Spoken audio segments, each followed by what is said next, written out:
Technology શરીરના કોઈ પણ અવશેષને ઠંડા કરવાના કન્સેપ્ટ પર આધારિત જે યુએસ માં કરવામાં આવે છે. આ પદ્ધતિ કેન્સરની ગાંઠ ઘણી જલ્દીથી બરફમાં બોલ બની જાય છે અને કેન્સરના જીવાણુ અંદર નાશ પામે છે.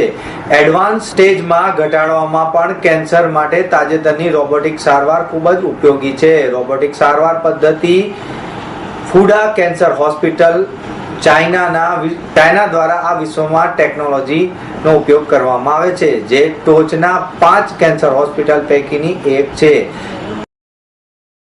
आज से लगा कि 11 तारीख शाम तक सारे कैंसर पेशेंट्स को फ्री कंसल्टेशन देने वाले हैं. जितने भी कैंसर पेशेंट्स हैं हम लोगों को गाइड करेंगे कि लेटेस्ट क्या क्या ट्रीटमेंट्स अवेलेबल है, कहाँ है, क्या है, हमारे हॉस्पिटल में क्या डिफरेंट फैसिलिटीज़ है. और अगर पेशेंट गाइडेंस चाहता है तो वो इस गोल्डन अपॉर्चुनिटी का बिकॉज जो डॉक्टर साथ में आए हैं चाइना से, he has experience of 31 years of age और 30 साल का उनको एक्सपीरियंस है. और ये खुद वाइस प्रेसिडेंट है फुडा कैंसर हॉस्पिटल के, जो वर्ल्ड का टॉप 5 हॉस्पिटल्स में से आता है. અમદાવાદમાં આ અંગેની માહિતી આપતા ચાઇનાના એન્ક્રોલોજિસ્ટ ડોક્ટર ફુંગ એ તથા ડોક્ટર અનુપ અબોટીએ જણાવ્યું કે એડવાન્સ સ્ટેજમાં પહોંચેલા કેન્સરના સારવારની કેમોથેરાપી, રેડિયો ચિકિત્સા તથા ઓપન શરીર શસ્ત્રક્રિયા ઉપયોગ કર્યા વગર એક નવી સારવાર પદ્ધતિ અપનાવવામાં આવે છે.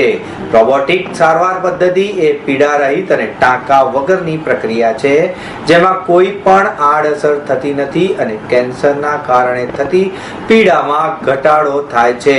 ભારતમાં ઘણા લોકો ચાઇના જતા હોય છે. ઇન્ટરનેશનલ ફુડા કેન્સર હોસ્પિટલ ગ્વાંગઝાઈ ચાઇનામાં આ પ્રકારની સારવાર ઉપલબ્ધ છે. મહિન્દ્રા